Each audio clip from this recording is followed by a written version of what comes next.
In 2020, four friends decided to listen to every one of the greatest 500 albums as decided by Rolling Stone magazine. This resulted in a text chain that celebrated the music, excoriated the order, and led us to making this podcast. We are far from experts. We promise to do almost no research. All opinions are our own, unless you disagree. Please sit back and enjoy. Beck did it better. We are all the way up to album 220, and from 1970, we've got Crosby. We've got Stills. We've got Nash. Oh, and a little guy named Young. Okay. No. Yeah. Really, I don't know. I have this sneaking feeling we've had this one before. I swear we've said we're a huge Neil Young fan before. I really think we've had this album before. Do you guys feel that way? Not at all. I got this weird, I don't know. It's a feeling I have. Did we? Why do you say that? What is it's like we've listened to it before. Yeah, it's like I'm having this feeling like I've listened to this before, like a flashback kind of thing. Like I've lived this already. Oh yeah, and what's weird is when I saw this album for the first time, I paid $20 to have it right down my lap. I get it now. Listen. Crank up the Two Live Crew. Crank it up, Rob. Somebody's birthday. It's Crosby Stills, Nash Young. Well, what song did they used to play at Deja Vu? Well, here's the rest of my joke. I said I did some research on this album by searching Deja Vu and Yelp. They're gonna nibble on his dick like a rat does cheese. True birthday. No, it'd be a big song called "Hey, We Want Some X," or I'll leave that word out. Hey, we want because we're gentlemen, obviously. It just says P. Okay. Oh, I see what the word is. Fill in the asterisks. We'll turn this way up. I see what the word is. So yeah, this is the birthday. They would run the train on the birthday guy, right? Yeah. Yep. So I've heard. Yeah. In a documentary I watched about Deja Vu, the strip club. It is a great song, man. You know, to research this album, Deja Vu, I went into Yelp and I searched Deja Vu and I went there for 3 hours wearing my basketball shorts. Rob, do we need to clarify this for our out-of-town listeners that don't live off Washington and 4th Street or whatever that is in Minneapolis? Used to play this game. Just west of 394 exit. We call it the train. There are Deja Vus, though. Jesus Christ. That's loud. There are Deja Vus, though. So Deja Vu, of course, is a adult gentleman's club. Guys, when's the last time you've been to a strip club?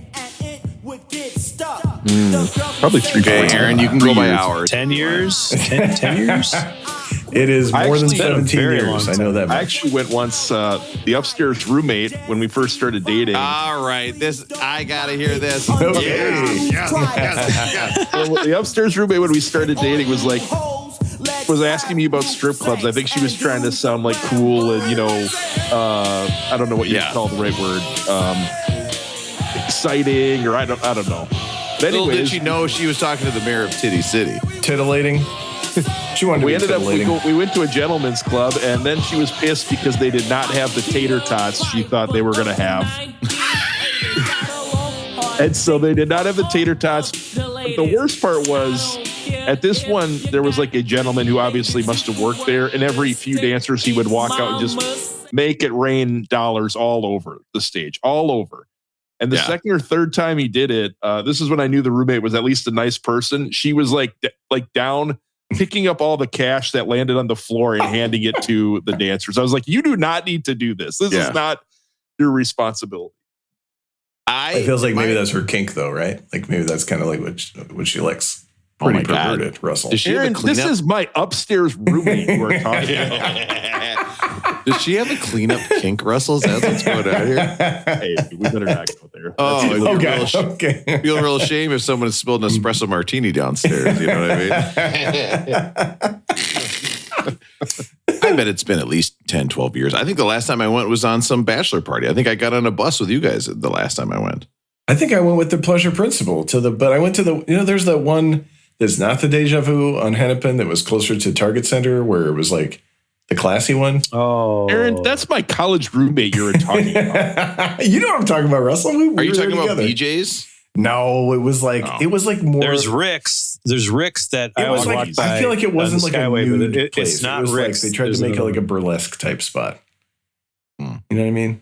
Because I did go to BJ's once with a guy who from South St. Paul who played catcher who was so drunk during this time that the next day he goes, that was a strip club? He goes, I just knew it had really nice carpet because he never looked up. He was so hammered. I was like, bro, you missed out big time. If you would have looked up above the carpet, there was a bunch of women taking their clothes off. It was crazy. I got to ask a favor of you guys. We have Raekwon and Cuban Linx coming out this Tuesday. I am going to ask that we are pushing that back a week. And this becomes our episode that comes out Tuesday because guess what this episode would be then? Christmas Eve. This is our... Where did the fucking jingle bells shit go? Where did there it is. Okay, this is now officially our Christmas episode, no matter what you guys say. Because even if you say, no, I can't move it up, you guys don't know how to upload a show. You have absolutely no idea how to do that. So I get for Podbean. Well, Rob always asks for opinions, and he never actually uses anything that anybody ever gives him anyway. So, listen. I mean, what's going to be different here? Yeah. Opinions are like assholes. They're made out of hot dogs. You tear them up when your fingernails get too long and you're masturbating. He's at the Navy. I was going to say I love my wife's, but I'm sorry. I can't love my wife's opinion. I'm sorry. I thought we were talking about your best friend, Rob. These jingle bells, fucking A. So this is officially the holiday episode. Happy holidays to everybody. Merry Christmas. You are listening to the Tuesday before. How about Happy Hanukkah too? Yeah. Same day as Christmas this year. Happy Hanukkah. Right. Rare. And you know what? Crazy. To get in the spirit, let's turn on K-Rob and see what's going on down at the radio station. What's up, everybody? Welcome to K-Rob, K-R-O-B, where the K stands for Kringle. Grab your Yule log and sing along. Oh, yeah. On the first episode of my funny podcast feed, a bleep for finger f***ing. On the second episode of my funny podcast feed, 2 twisted nuts and a bleep for finger f***ing. On the third episode of my funny podcast feed, 3 2 beer, 2 twisted nuts and a bleep for finger f***ing. On the fourth episode of my funny podcast feed, 4 stray cats, 3 2 beer, 2 twisted nuts and a bleep for finger f***ing.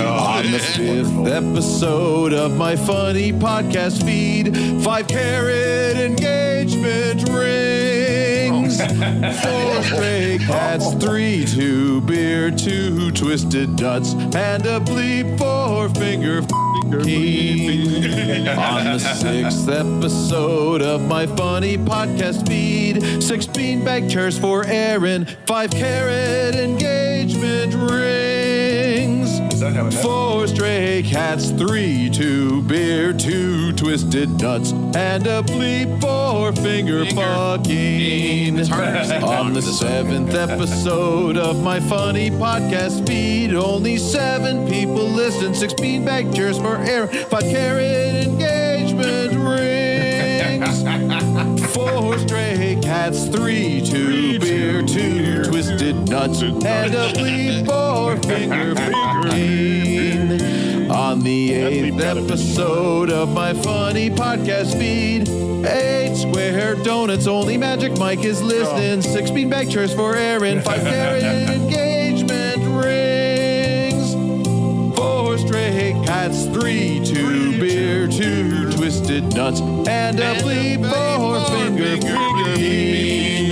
On the 9th episode of my funny podcast feed, 9 FX shows, 8 square donuts, a charm even still listening, 6 beanbag chairs for Aaron, 5 carat engagement rings, 4 stray cats, 3 2 beer, 2 twisted nuts, and a bleep for finger bleeding.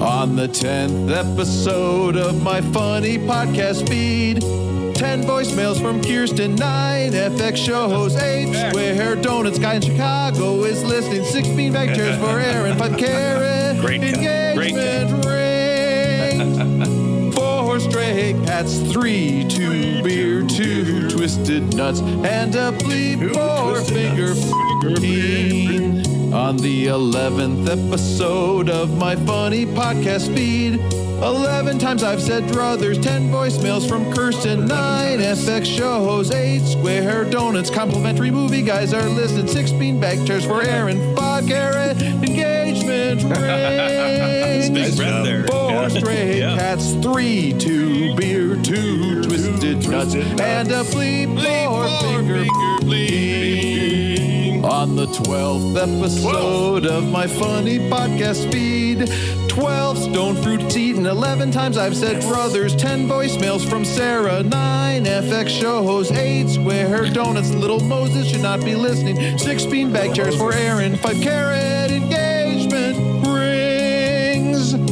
4 stray cats, 3, 2 beer, 2 twisted nuts, and a bleep four-finger fucking. When you want it. Whoops. Got it in there. Missed a bleep. Now I can't play it for my kid. Had to, I thought about that. I was like, Aaron won't be able to play this one for the kid with all the twisted nuts. He still requests the other one. Yeah, he likes it. Episode 15.5, when we did a totally separate episode just about holiday songs, which now seems insane. We could be one whole album ahead if we hadn't done We would be one whole album ahead. We'd be so much happier if we were there. So much closer to the finish line. When I saw Die Hard in the theater last year, I think wasn't the driver was playing the hip hop Christmas song in the car with Bruce Willis, wasn't he? Oh yeah. What was the hip hop Christmas song? Disco Santa? No, Christmas Time in Queens. Yeah, there you go. Run DMC one. Oh, Christmas in Hollis. But it samples Backdoor Santa. Oh, that's right. Yeah, Now, don't forget, I downloaded this song. I bought this song on Apple Music, Disco Santa, so it comes up every once in a while for it. It's a disco collection of songs about Santa. It's so good. Listen to this. Pretty sure this was done by AI. No. Well, maybe the video. But I bought this from Russell. Couldn't possibly be AI. I paid money for it. AI doesn't use money. They use like Bitcoin. Here, let's fast forward a little bit.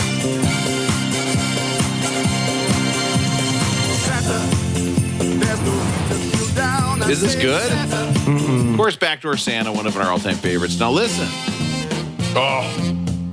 Listen, right Clarence Carter, Backdoor Santa. Hey, there's 499 comments, Rob. You should probably leave one just to get them up to 5. All right.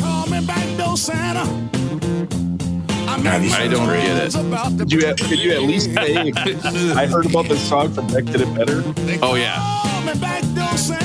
I heard this on Beck Did It Better. There we go. Now we wait. Now we play the waiting game. How you gonna do it? We finally blow up. You twisted that. Head to Brit.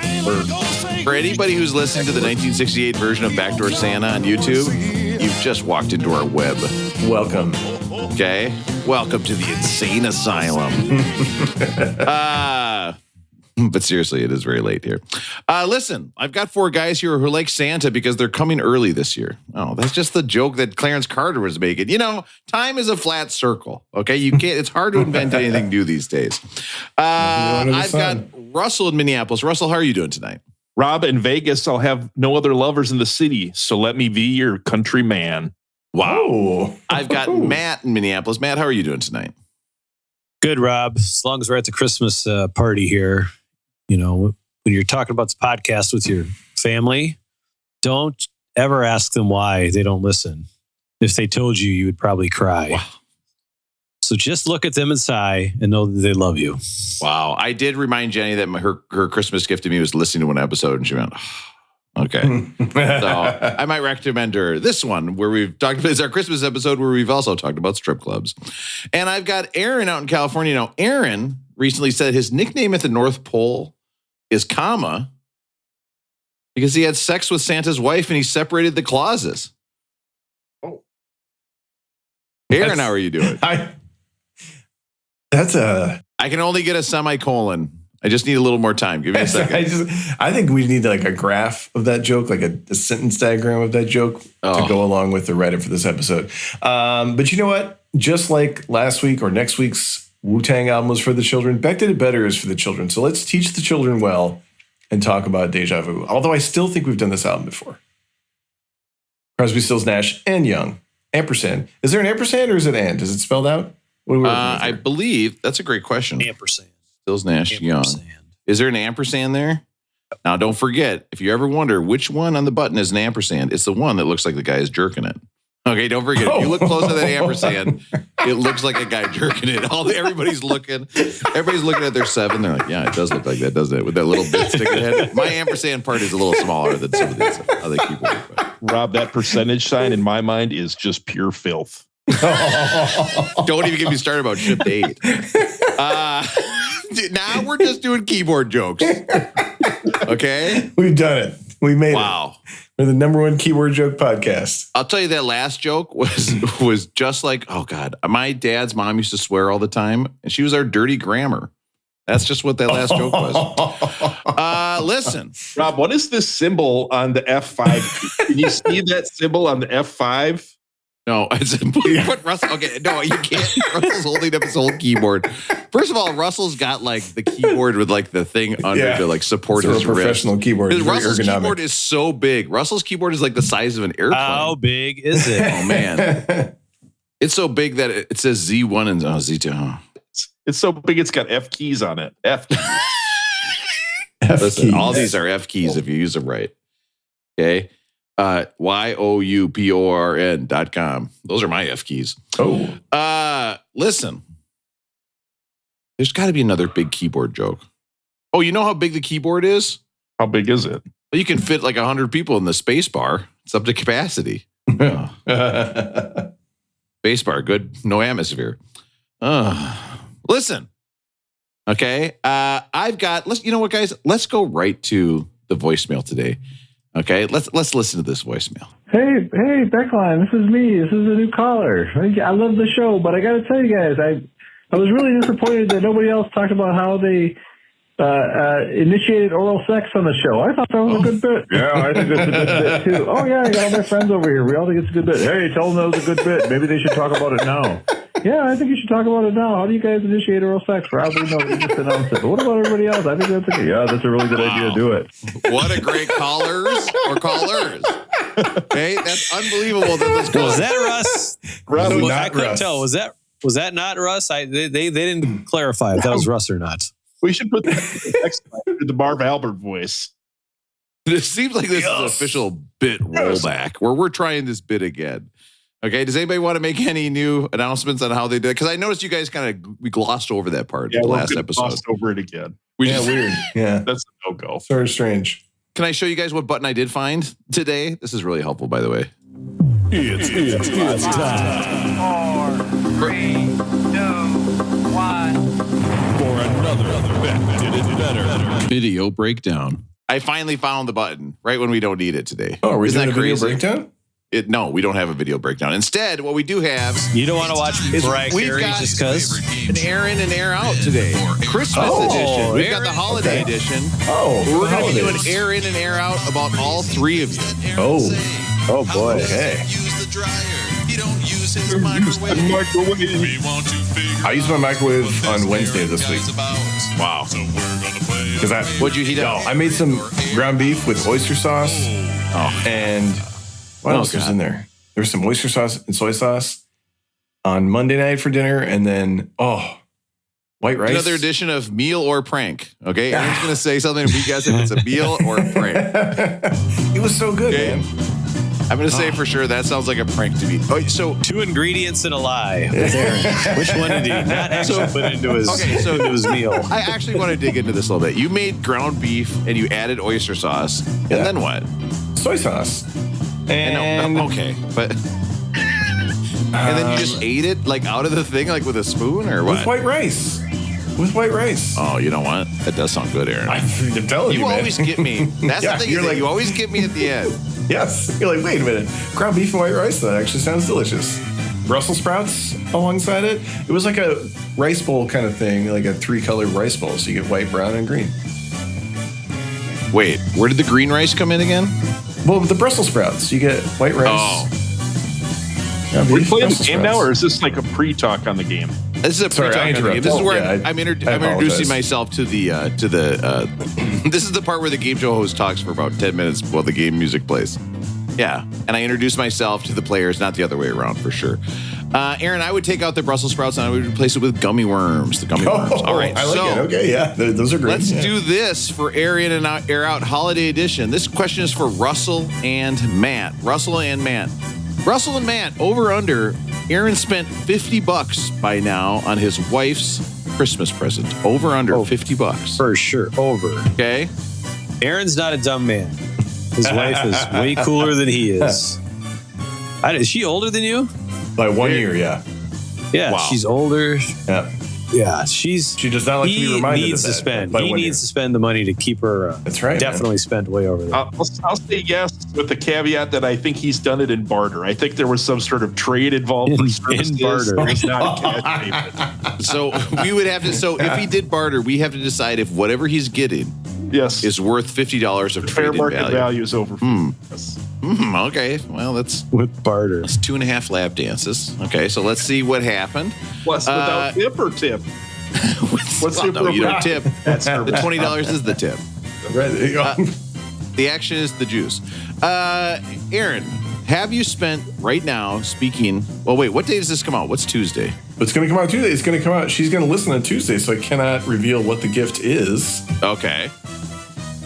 So you're just going to lie to us and say that you Hey, spent this is a $50. great question, Rob. Great timing. Okay, Aaron. How about New Year's? I have been. Yeah, my card has definitely been charged more than $50, but there is one gift that was just finished today that I have to go pick up on Monday, and yeah, so hopefully that all works out. But yeah, I've spent more than 50 so far. Joe in Woodbury, that is for you. That is a little tease. We will get to that on the Next week. The 23rd pickup is a risky maneuver. I know. You were I running know. all the risks of, hey, they got to get Yeah. out of there early. They got family stuff to take care of. I know. Shop closed I know. early. But it was the other option. You know what? I don't like to do this, Russell. I got to use the pass. I was out of town for my dad's funeral, and I didn't want to deliver it on the porch while I was gone. I couldn't have it delivered while I was gone. I'm bereaved. I'm bereft. Like, you can't get me for that. But no, yeah. How many days did you get from your employer for I got bereavement leave? 5 for going. Did you used every single one of them? I right? did. Yeah. Oh yeah. Yeah, good for you. I got 5 for going 300 miles or more. Yeah. Oh, Yes. wow. Yes. That's Corporate how it works. America. Yep. Yeah. Yeah. Because Corporate America. obviously you're grieving more if you have to go further. Like that's Yeah, just of course. clear how that works. Yeah. Of course, yeah. I mean, I got one of my parents lives right next door to me. I mean, who cares? It's not sad at You know all. what I mean? It's- Yeah, I barely have to go anywhere to That's grieve not how for human that. emotion works. Yeah. Now listen. Hey, Aaron, I hate to say this, okay? And I think this is disgusting that I even say it. Do you think I can also play the bereavement card for not having bought a gift yet for my wife? Yes. I will grant you. Okay, good. I will extend a bereavement card to you. Okay. He was one of our great listeners, man. Yeah. And he will appreciate then that I have not, and I will not buy a gift for my wife this year. I refuse to buy a Christmas Honestly, gift. that's in his honor because Didn't she really kind of get her? You sent us a picture the other day. Well, that's going to be my rolling going. Okay. coming That up, is in so. his honor because my dad is one of the all-time great Christmas Eve shoppers. That man was Really? at the mall on Christmas Eve or the 23rd. if he was working Christmas Eve, he was at the mall on the 23rd. All-time great late shopper. Hot Topic closes at 8:30. Okay, I got to get Aaron this. I have a big Bush shirt. I don't know what else to do. Aaron's house is just full of lava lamps. It's like, oh my god. All right, question number 2. As of right now, has Aaron wrapped over or under 1.5 presents? Wrapped in wrapping paper, 1.5 presents. Matt, what do you think? We're gonna get into the Vegas. No, Bold Bender time. Going under. You're going under. You don't Yep. think he's wrapped 1.5 presents yet? Heck no.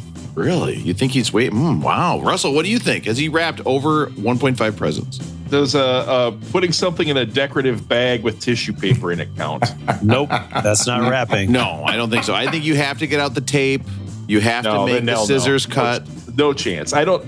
Maybe Matt is the only person on this chain. I could see Matt being like done with this 3 weeks early. Like he's probably the day after Thanksgiving, Matt's got his stuff wrapped. Okay, excuse me.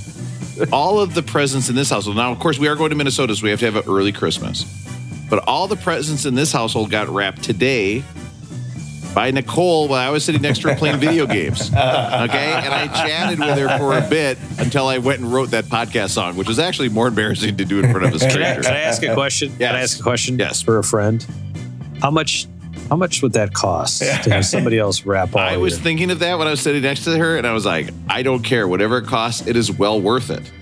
I'm going to guess it's in the neighborhood of 5 to 10 bong rips, but you can bleep that if you want. Yeah, well, in that case, we were splitting That's the as cost. hard as Rob's ever laughed on the podcast right there. What's the appropriate amount of conversation you have with your housekeeper, Rob? like how much time do you spend talking with your housekeeper? Well, let's see. I had to pass 2 levels to get the bonus for today. So that took me about 10 minutes, and then I instantly went back to my computer and wrote a very funny holiday song. Okay, that she got to hear me record. Oh, and by the way, do you think I recorded the whole thing twice? Once with On the First Day of Christmas, My True Love Came to Me, and then I went and listened to the first episode that we did it, and I realized it was on the 5th episode of my funny podcast feed, so I had to go back and re-record the whole song. Yes. Got to get it right. I did have to. I thought to myself, if Aaron doesn't hear funny podcast feed, he's going to be really upset. Yeah. Aaron, how many presents have you wrapped right now? 0 presents wrapped right now. Wow. You guys are right. And I got a caveat, I have to say, I have wrapped 0 as well, and Sarah's wrapped them all. Yeah. Yep. She's a saint for doing it, and she's much better at wrapping presents than I am, so thank you, Sarah. Yep. Russell, how many presents have you wrapped? I have had 1 professionally wrapped. I have wrapped 0. Oh, wow. Love it. But to be fair, I told you guys, my nieces and nephews, I covered off on them at Thanksgiving. They were done 3 weeks ago. That's true. Wait. I got to hang on. We can't just let this ride. The 1 professionally wrapped, could it have anything to do with the 5th day of Christmas? Any possibility at all? Wow. Ooh. That's crazy. It's either that or the finger bleeping something. The first day. What?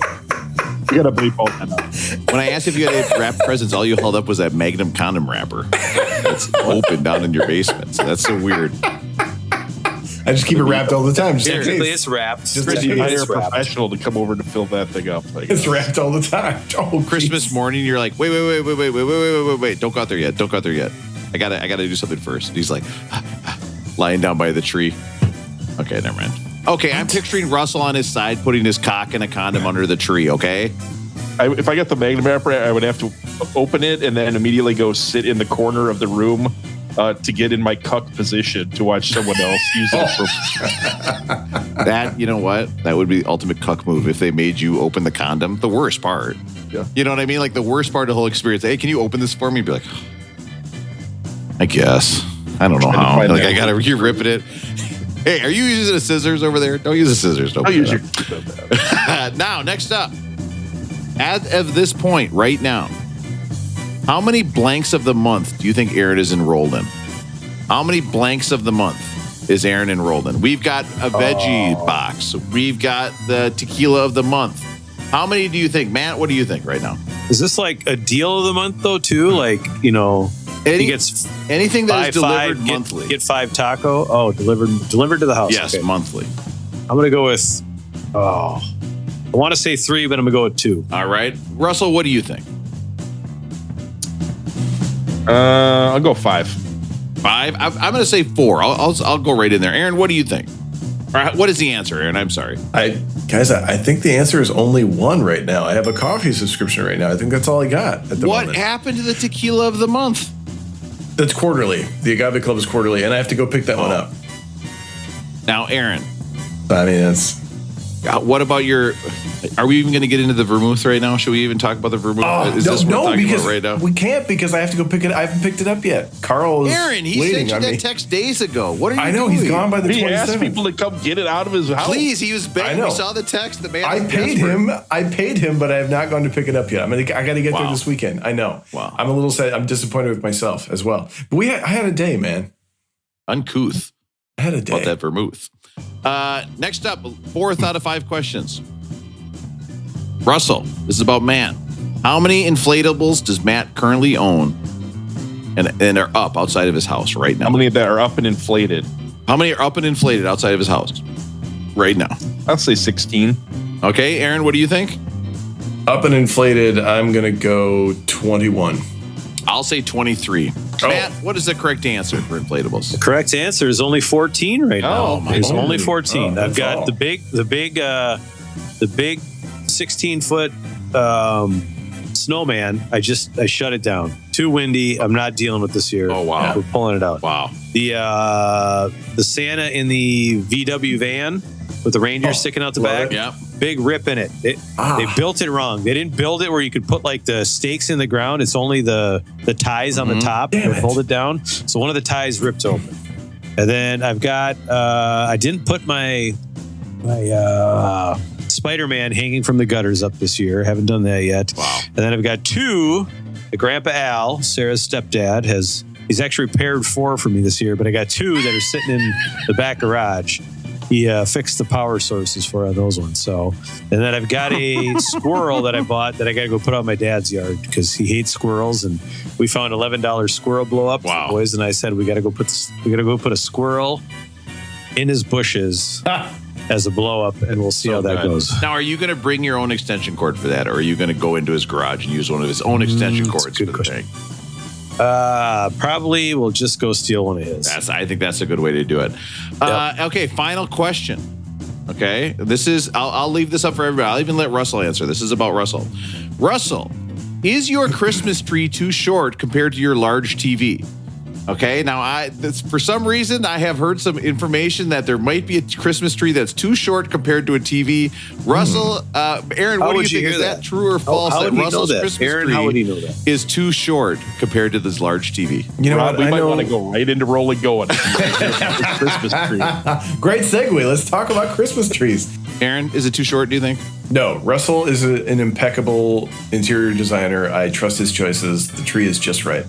Well, you might be surprised what I'm hearing. Matt, what do you think? Is his tree too short compared to his TV? Well, I've never been invited to see Russell's tree, so I don't know if I can make a comment on his tree. And I have, and I mean, he's a tall guy, and I think he's got some big stuff. So I'm guessing his tree is just perfect size. Russell, what is the answer? Of course, I'm going to see the tree is way too short. Okay, Russell, what is the answer? Is your tree too short compared to your TV? Are we judging the height when it was standing up or when it fell over at some point? Oh boy! What are we talking about here? Either way, we'll take either one. What was it too small compared to the TV? Christmas tree was probably too short, too fat. May have made a mistake on the Christmas tree this year. Wow. Folks, that was Air In and Air Out Holiday Edition. Let's get right into rolling. Going. Now, Russell, when you were informed... Who should we start with today? I don't know who we should start with. Russell, when you were informed that the Christmas tree was too short, how did you respond to that? It's time for wasn't the one I chose. It was when someone else that was with me chose. So I don't know how they're going to get too mad at me for Who could it. that be? Now, let me ask you guys, do you own... At any point, Russell, did you measure... This is a classic upstairs roommate issue. Did you at any point measure your ceilings before you went out so you had an idea of how tall your ceilings were? No, I will take the blame for this. This is my fault. I'm realizing... What a hero. Rob's a real tree guy. Matt, are you a real tree guy or not? I forgot. You are. We're a real tree. See, Matt's got a different level of patience than I do, like a different level of adulthood that it's probably why he's a great dad.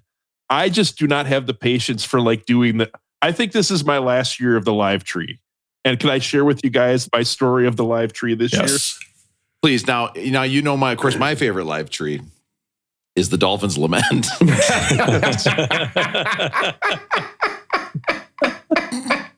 So Look at him laughing. I don't want to laugh at it. I don't. Thunder crashes, new mother cries. So we go to northeast Minneapolis, Rob. That's on the other side of the river. You go over like the 3rd Avenue Bridge or something like that. That's in between the big famous bridge and Is the Greenbelt sign still there? Yeah, somewhere The over Gold there. Mill Yeah. sign? Yeah. Russell can't see the tree is blocking the window. It's too wide. This is so we go and last year I said, hey, I thought the tree was a little too hard. And part of it is we don't have the easiest house. Like we've got to go up staircases and do some turns with staircases that aren't the easiest with a Christmas tree, right? Right. And so last year I thought the one was a little too high. I just said like, hey, I need a shorter, it needs to be more manageable than the one we had last year. And we have very tall ceilings in our house. They're not like 10-foot ceilings. They're tall, very tall ceilings. So what a brag. What a flex. But so we get there, and this is where my lack of patience is part of the problem. So the upstairs roommate points at like one tree. I say, no. She points at a second tree, and I'm like, looks good. Let's get it. But I don't really think much of it. And immediately we get it, and it's clearly kind of short, fat, awkwardly shaped on one side. But like once you've had the guy grab it for you, you're pot committed. I don't think you can change your mind, right? Well, was it disturbing to you at all that she saw a tree like that and she said, "Oh, this is good enough. This is good enough for me. This is exactly what my standards are." Other aspects of life, right? Yeah. So. It looks weird. It looks weird if you look at it from the wrong angle. And she's like, "I love this." Pretty perverted, right? I want this in my apartment. So we get the at tree least weekly at most. Yeah. The gentleman who's helping us out, he says, "Hey, I don't normally work at this lot. I'm helping my buddy." So he cuts. Usually I don't do this. Why is he telling you that? What's the point of that? Did he fuck it up so bad? He's like, "Oh my God." I'm not trying to be. I think he knew he was going to maybe do some stuff maybe a little off and was giving us the warning. So what does he do off? It's a Christmas tree. Well, he cuts the end off. You know, you got to cut the end off so it can drink and survive and everything. And then he tied it on the roof of my car. I don't have a big truck or anything, so it's getting tied on the roof of my car so I can drive it home, right? Yeah. So it takes him 15 minutes to get it tied up. Finally gets it tied up. We bring it back, and it's just a huge pain. I'll show you guys a picture here. Maybe we can share it on the Instagram or something. Oh, Russell. It's a little That's like a shrub. That's a little short. Looks like a shrub. I feel like you have the phone tilted. Can you hold the phone parallel to the camera? Because I feel like that. No, it's not tilted. It's Russell. That is one of the shortest, fattest trees I've ever seen in my entire life. It's probably 6 feet. It was probably the top was probably where most of the branches stop was probably as tall as I am, Rob. So you'd be looking up Russell, at it a little bit. If butt plugs advertised over the holidays in the back of Sports Illustrated, that is the ad they would put in. Wait. If it was just a picture of a tree that looked like a butt plug, that's exactly what the commercial would look like. That was a crazy tree. Okay. Oh, okay. Now I'm the only guy on the call who knows what a butt plug looked like. Okay, this is great. Now we have to talk about this real quick. Okay, let's go on Amazon. Not sure we do. It feels like... Huh? Oh, you know what they look like? Why is that? It just feels like we don't need to talk about it necessarily, but okay. Well, listen. So this is that's a very silvery right here. Yep. It's silver and it does have a jewel in it as well. Okay. Again, I feel like $21 for 3. I feel like that's too cheap. You got to spend. Now that we're doing it, you know what I mean? Rob. We used to do the bit where Matt would read the lyrics in poetry. Now we need Rob to read the title of the Amazon sex. Okay. 3-piece round aluminum alloy, couple training. I don't like that. Indoor, outdoor. It is like the Christmas tree, Russell. Hey, shit, it's raining out. Is this butt plug indoor, outdoor? Fuck. Like a basketball. Easy to carry. Well, that's good. That's important. Can you imagine if you got a butt plug that was hard to carry? Guess what? That's too big. If you can't carry your butt plugs, it's not going to work as a butt plug. Sets plug toy Anales, Anales. Adult toys plug relaxing for women, men for hoodies, party for Valentine's Day. So we get a little bit off track at the end. That's some word salad. We get a little bit off track, but I still think I would invest in this. Any longer, and this butt plug could run for president. What are we talking about here? Oh my gosh. Okay, so I did accidentally add it to my cart. Let's delete it. All right, because the address I currently have is my in-laws, so I don't want to misclick it all and send any of those for the old gift exchange that we've got going on. Russell, easy to carry. If you can't carry it, yeah. This isn't for now, you. Russell, you could carry these upstairs, no problem. I think this would be absolutely no problem. So, Russell, did you have to did you say hey, I think the tree that you picked out is a little bit short? I think that's an okay thing to say. No, you know what? I think we both kind of realized when we were getting it up on the truck that we probably made a mistake. But trees have character. Like if the Christmas tree looks a little bit different, I think you just you go with it and appreciate it for what it is and enjoy the good things about it. So we get it. But Rob, when you showed us yours yours was baled, like yours was wrapped up like tight. Right. It wasn't.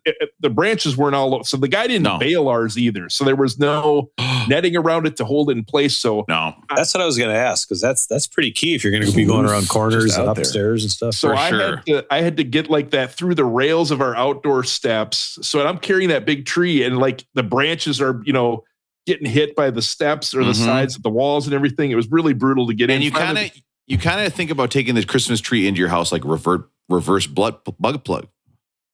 I'm so sorry. Let me pronounce this well. Reverse butt plug style, where you take the wide part up first because the branches are all facing the other way. You know what I mean? Alloys or other type of materials. But you know what I mean? Like you go up trunk first, so that way Yes. all the branches are placed. Yeah, Oh, it's the sure, reverse yeah. butt plug style. That's what you can call that now. Yeah, because So- then so they expand eventually- once you get in there. Yeah. And then getting it out. Expanded. I got Not it in easy. there, and It's like a drywall anchor. Listen, getting that tree out, that's a Rob Tomorrow problem. That's an ER problem. Sorry, Russell, I'm listening. I promise. Go ahead. so I get the tree in, and the upstairs roommate is gracious enough. She's helping me, kind of put it in the stand, put the screws in it or whatever. I'm holding it up. I think it's about as straight as it's going to get. We put it in, and at this point, like, Okay. it's exhausting, right? It's exhausting Can I- to get that tree through. Yeah, go ahead. I'm going to replay this story. I'm going to copy and paste what you just said after this, what I just said. But you can also imagine that Russell is talking about a butt plug right now. And the Yeah, story is just as right, good. It's all right Okay, there. Yeah, it's just as I mean, good. So it's Russell, just- please the continue jokes about write the themselves. tree. So I get the tree in, and the upstairs roommate is gracious enough. She's helping me, kind of put it in the stand, put the screws in it or whatever. I'm holding it up. I think it's about as straight as it's going to get. We put it in, and at this point, like, Okay. it's exhausting, right? It's exhausting Can I- to get that tree through. Yeah, go ahead. So she's screwing it in as tight as she can get it. And then, She and said then- she'll come back tomorrow. See how it's Yeah. feeling. It's not as straight as you thought it was going to be. and at Okay, this she's point, going I'm to work. At this point, I'm exhausted. I can barely stand up because it's been so much work to get this thing in there, right? And so then she's like, well, now we got to decorate it. And I'm like, man, I'm so tired because I've been through all this. Like, I've had it screwed in. I've, been trying to hold it straight the whole time while she's screwing it in. And I'm exhausted and I can't take it anymore. And so, like, at some point, I just sit on the couch, but she insists on continuing forward with the procedure, right? So she's like, we got to get out the decorations and we got to decorate this thing. It can't just sit there bare. No, you can't just the whole right, time, naked. right? Right. No. So I mean, you could, but what fun is that? Right? So we get out this box, and there are just hooks all over. We've got to decorate this thing. So then she gets out the lights, but she wants to do the lights first. So she's lighting this bad boy up. Yep. We start wrapping them around, and then we realize part one of where things go wrong with this procedure. Our strands of lights are not the same color. One is kind of off white, and then the newer one we open is like bright white. Wow. I would be fine with this. Upstairs roommate not happy that the lights are not matching, right? Yeah, we had a white issue. We had a light you have issue to- in our place. What was your light issue, Aaron? The LEDs were too bright. We got to send the tree back because we do an artificial tree, and we got one that was pre-lit, and it turns out these lights are too bright, so I got to go back. Like Todd and There it is. Margot and Yeah. Christmas Exactly. Vacation. He turns it on and it's, let's go out to the tree. And he comes around the corner. He's like, ah! It's like Indiana Jones when they open up the ark. All the guys are going, "Ugh." Melting. The tree is way too bright. Oh. So you have to return the tree?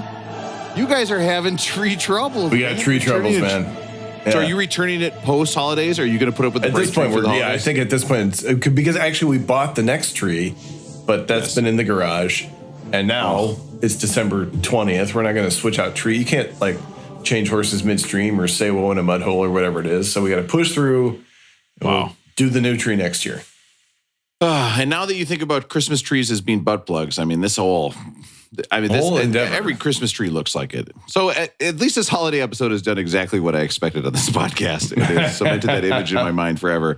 Russell, keep going. Although I have to say, we also had a lights issue at my place.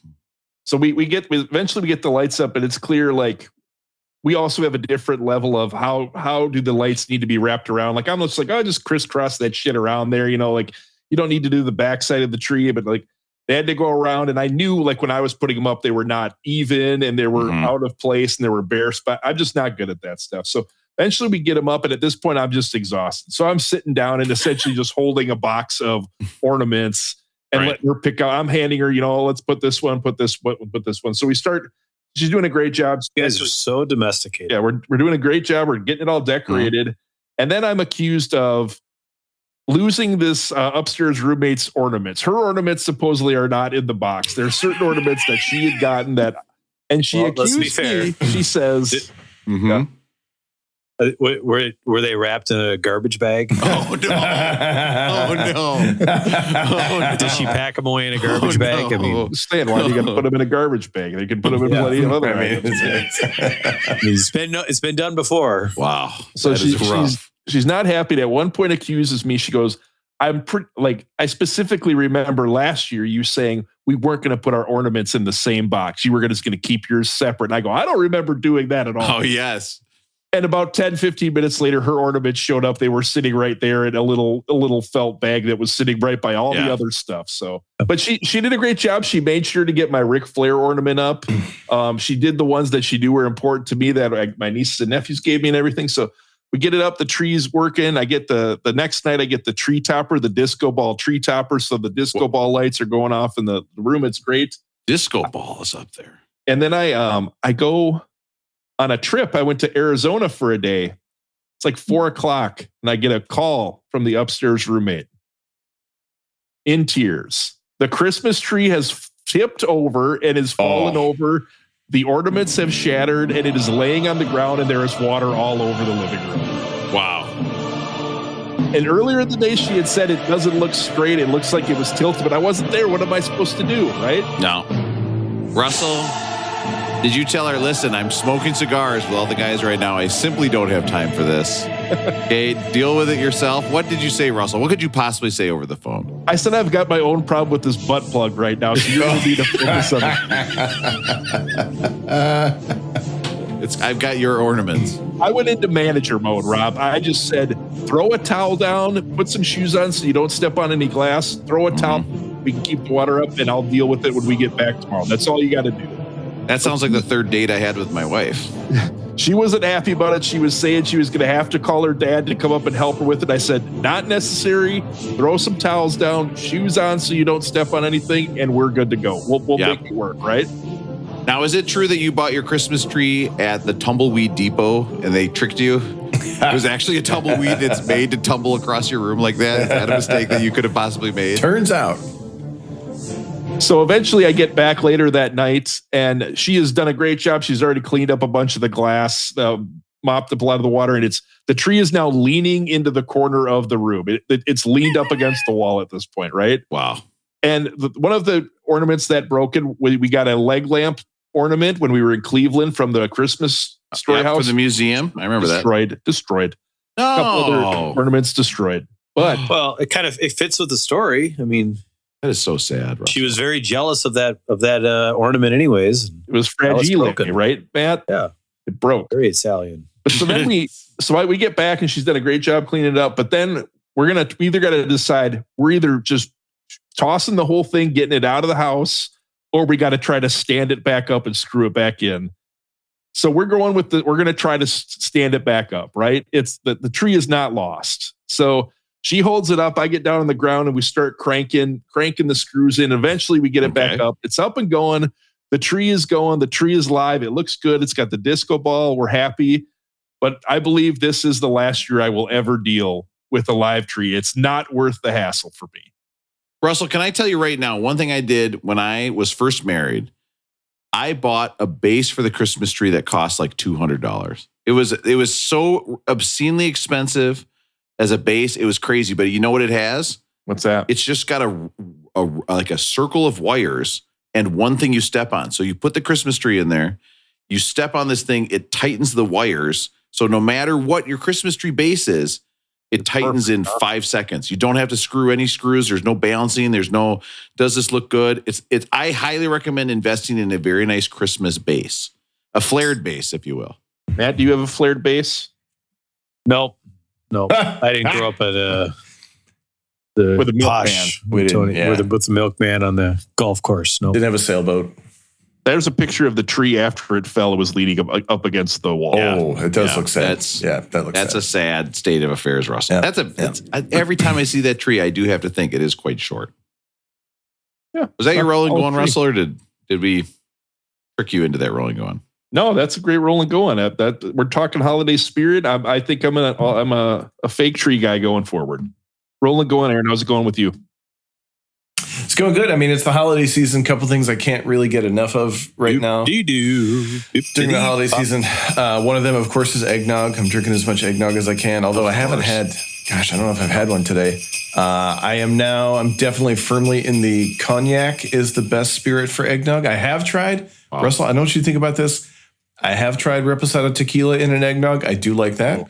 Whiskey is okay, but I firmly believe that cognac is the best spirit for an eggnog. So I'm doing a lot of eggnog. So, you know. Me Googling, can you get diarrhea by just listening to something? I got to check the expiration date on the eggnog I got in the fridge. But we've been doing eggnog since the day after Thanksgiving.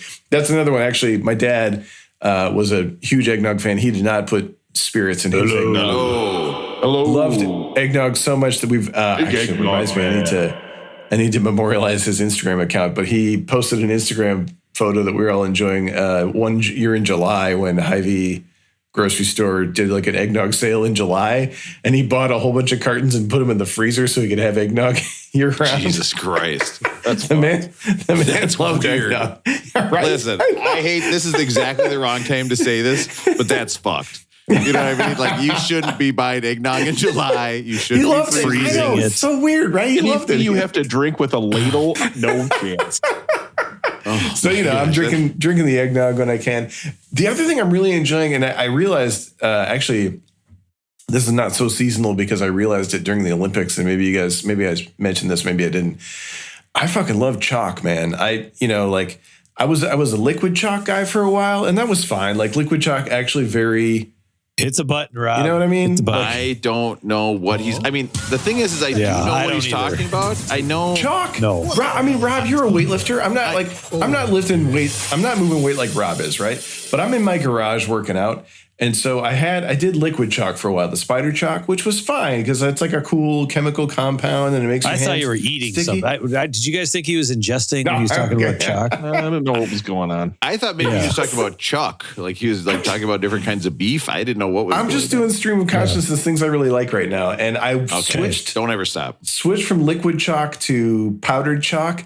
I love it. I love being down in the garage, dipping my hands in the chalk, rubbing them up, rubbing them on the bells, rubbing it on my t-shirt. The chalk's on the horse mask. The chalk's in the air. I love it. And I remember watching the Olympics, like the male gymnasts in particular, head to toe chalk. I love it. I just love the vibe of just like a lot of chalk around. Like I feel like there might have been some wrestlers who used to like chalk themselves pretty good.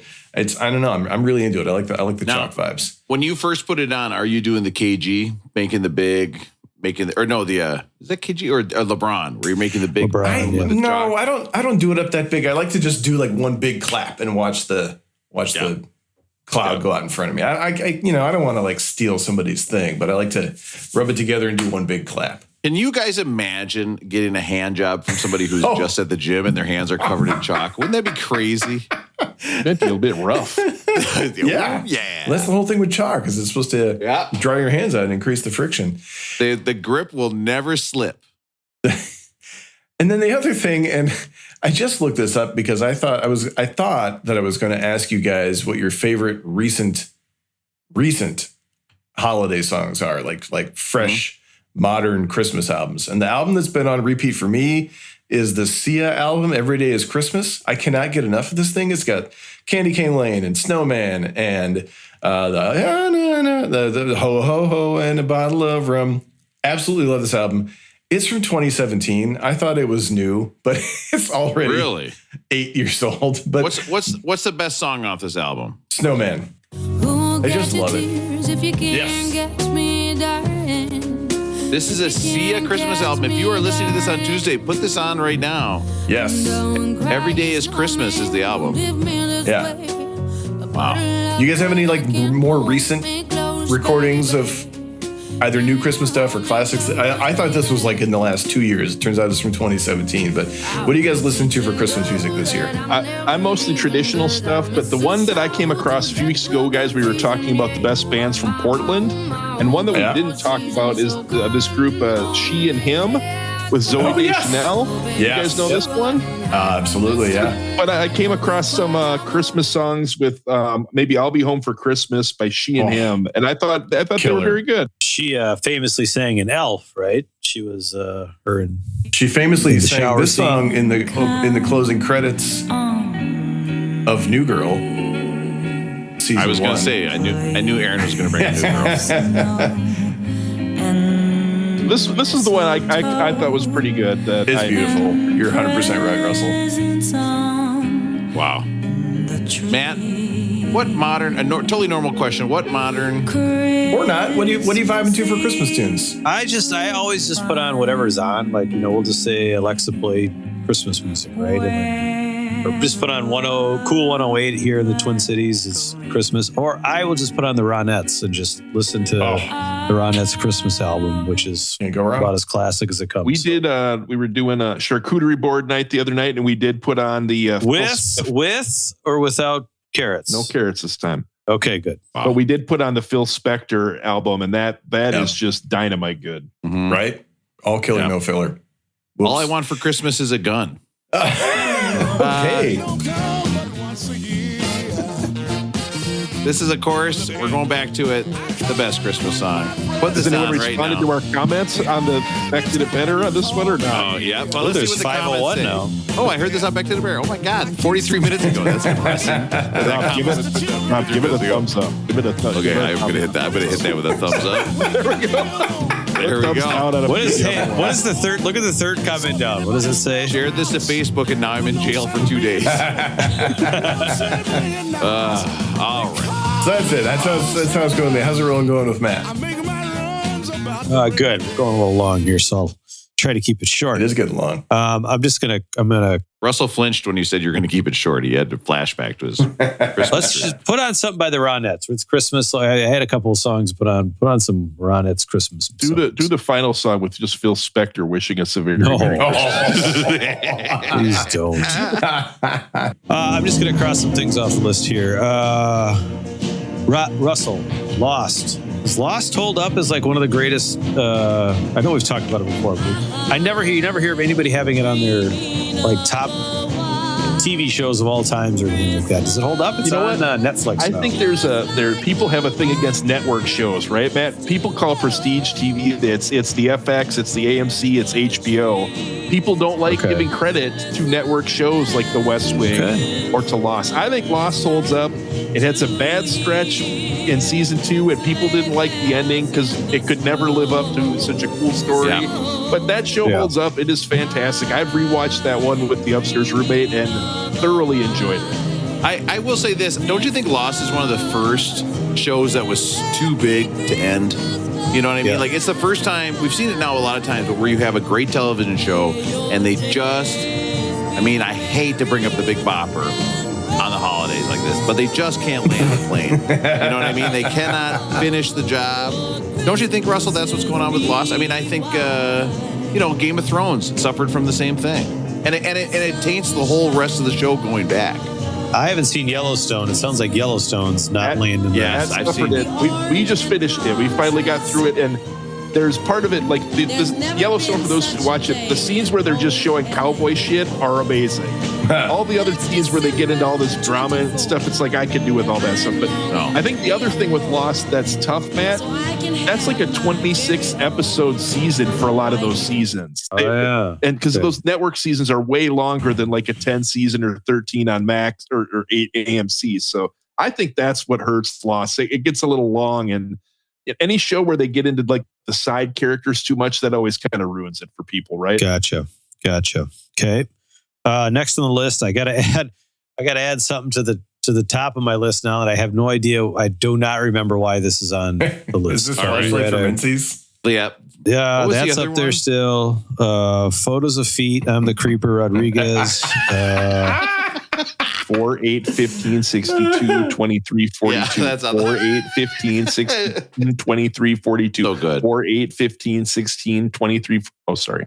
That was so good, Russell. I like that. We were at a Christmas party. Did you guys get invited to Kirsten's house? Kirsten and Edina for a Christmas party? I'm still waiting for that Didn't see you invite. guys Let me there. check my Still waiting for that email. invite. Let's check I mean, the Beck yeah. did a better email. It would have been actually nice if she would have left that invite on a voicemail. That could actually really help us out. So maybe some people don't have to make a fake voicemail to fill space. So we went to her Christmas party, and all I have, I put a comment down. I have no idea. It just says Krista washes her hair every 5 days, and I have no it idea seems what like that a means. reasonable cadence. What do you know, I don't know if Aaron? she does or Shut not. up. You That's don't what I'm get to be the saying. first one to As a guy who comment. doesn't know anything about hair, This that seems fine guy's to me. bald as hell, and he's like, I have no idea. I have no idea why. Why? It must have been funny. It must have been some context, but I have no idea why. Do you think is that how often? I feel like my wife washes her hair like once a week. Like it's an obscenely low number. I wash my hair. I'm an everyday hair washer. What about you guys? Well, at least, well, not at least, but yeah, I'd say 1.27 times a day. Yeah, kind of a thing. Russell, how often you wash that hair? Oh, daily. I gotta keep it looking good. I'm once a day or once my whatever. Anytime I'm in the shower, it's getting washed. My hair is in such a bad spot right now where I cut it as a mohawk, for the powerlifting stuff, and now I haven't trimmed it since. So the top of my hair is so long. Look how long is that there is. any way to take a photo Look at right that. now? Is It's crazy. Is Look there how a long screen that hair grab? is. Can someone please? I mean, this is. Look at how wild that is. And it's like Can thinned you see out like the and, front little Yeah, bit? he's Get got- the little front I bit know, out of it. I know. I gotta get out of my it's- headphones. Ah, But look there at you go. that. And you know that during the day I'm going like this with my hair. I look like Yahoo Serious. I mean, I really do. There's something going on here. Oh, a racer head is what I look like. it's a good look. Thank you, Aaron. That's important. Figured out any females that listen to this pod. I mean, it's a bunch of dudes, right? Any females that listen, I've been told that Rosie is the tie-in for all the lady listeners. They don't care about us, Rob, Russell. They just want to hear what Aaron's got to say. Oh, wow. I believe that. So That's unfortunate for them. that's what I heard. Thanks. That's what I heard. And then there was just a suggestion from a longtime listener, hasn't ever called in, I think, that the next best of, since you never take any of Russell's Oh boy. recommendations, and we like to hear what you like to hear what Rob has to say, that we should just put a Rob and Sam show on for a best of. That Just to is put a good that in. idea. I'm That- just telling you guys. So Rob and Sam, of course, was my college radio show. I'm telling you guys, I had a fun time making it. When you listen back to it, it's Little not, rough? it's not quite fully formed. I'm just going to say that. You know what I mean?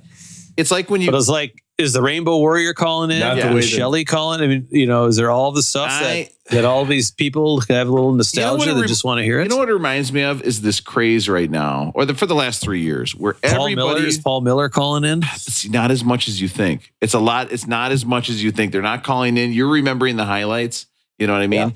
Yeah. What you have to. It's kind of like how this whole let's play the original Nintendo games got big, where everybody was buying that system. Remember, where all you could play was the original Nintendo games. Yeah.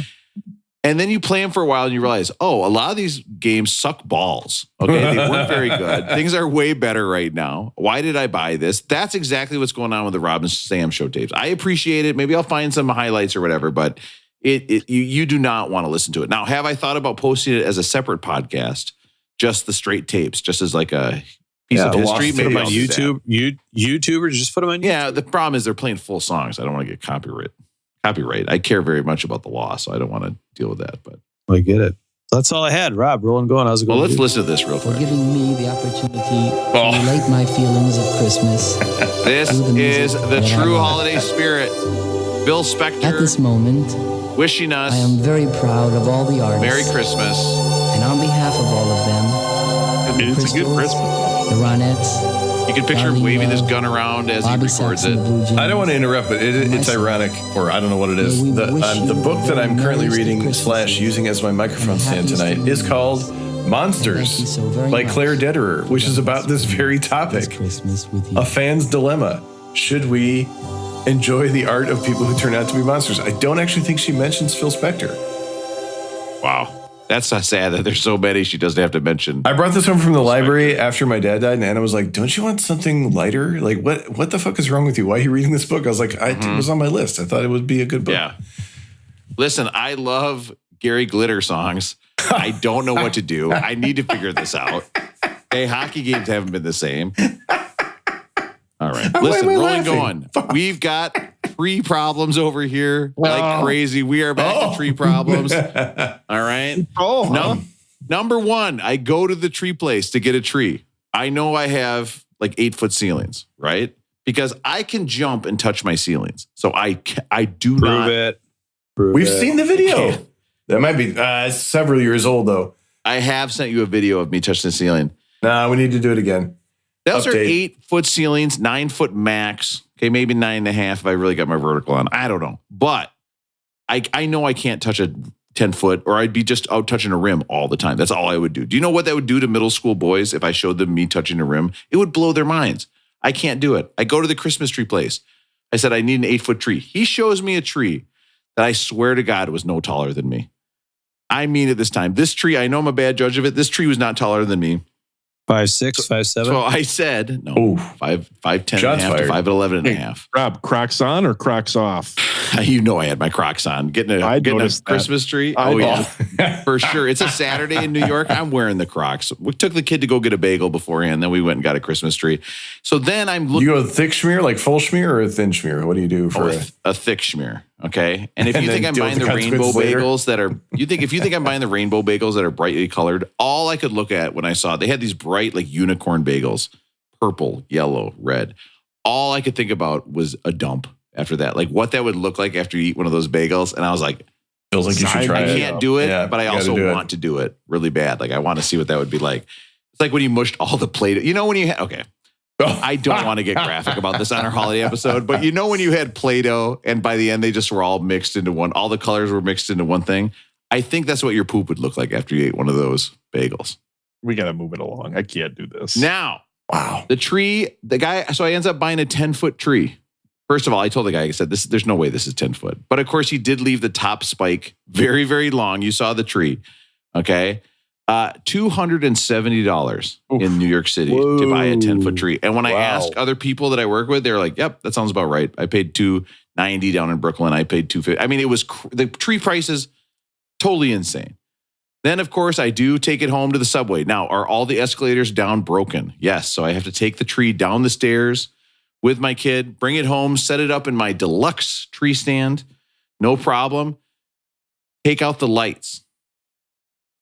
My wife and kids put the lights away last year.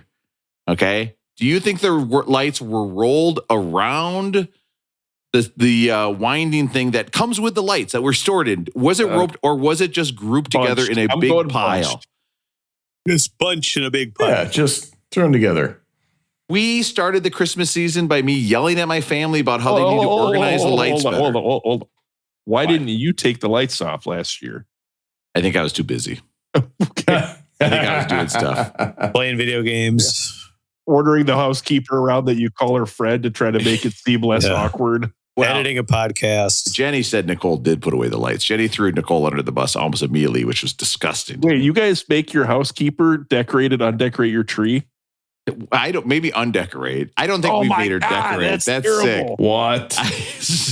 Well, guys, who wants to undecorate a tree? That doesn't even sound fun to me. No fun at all. Like I said, I can't remember. So we decorate, we put the lights on. My wife immediately moves a chair over. My wife. And puts the angel on top. The first thing she does, no kids, no nothing. It's the first ornament to go on, the angel on top. Is that normal or is that not normal? What do you guys think? We did the disco ball star dead last on mine. And, yes. And upstairs roommate didn't even want to be a part. I think she didn't want it going up, so she let me put it up, but that went up dead last. I was going to say, Russell, you're a tall guy, so you'd be able to put it on top of the tree. But after seeing that tree, I don't think it matters. I think anybody could have put that disco ball on top of that tree. Matt, were you putting that? Is that weird to put that thing up first? Maybe, but like our household is the star is not like a big thing. It's not like a big tradition. Mm-hmm. You know, it goes up first, goes up last. It's just not that big of a deal. So we're probably not the right people to ask. Aaron, what do you have for a topper on the tree? I used to have a Darth Vader, but it broke. We got a star on the top, but this feels like a thing that, tradition dictates put the star up last, but you do that, you run the risk of knocking down the ornaments that you already put up. So True. I think star up first is actually kind of smart. Wow. Wow, that's unbelievable. Star Up First is actually kind of smart. A little dangerous, though, if it's a plug-in disco. Uh-oh. Oh, yeah. Wow. Russell's so happy that he can just get ornaments for gifts now. He's like, yes. My gift giving is so covered. Oh, fuck. I'm Yeah, so I gotta get an sad.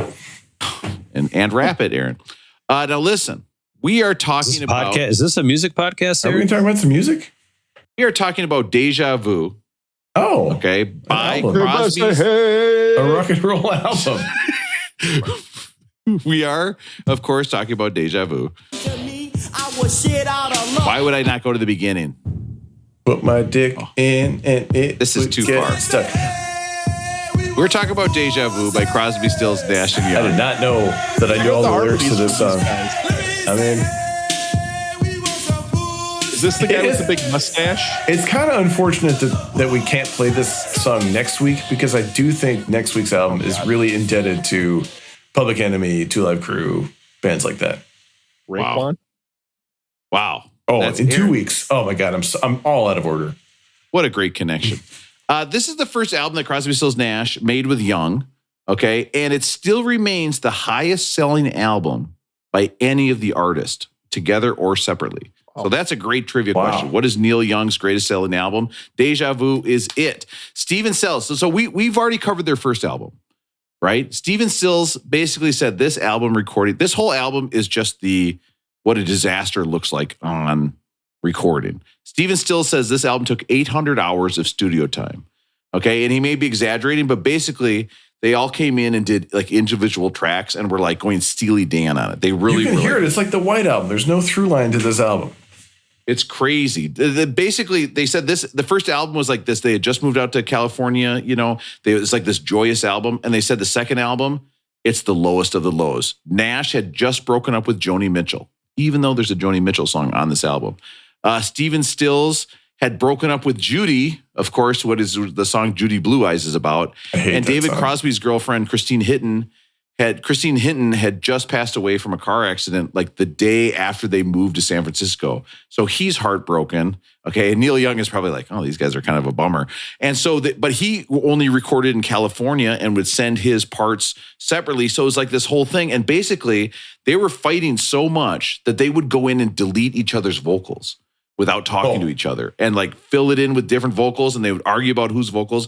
There's only one song on this where they said, these are the perfect vocals and we won't sing harmony. We're not going to mess with it.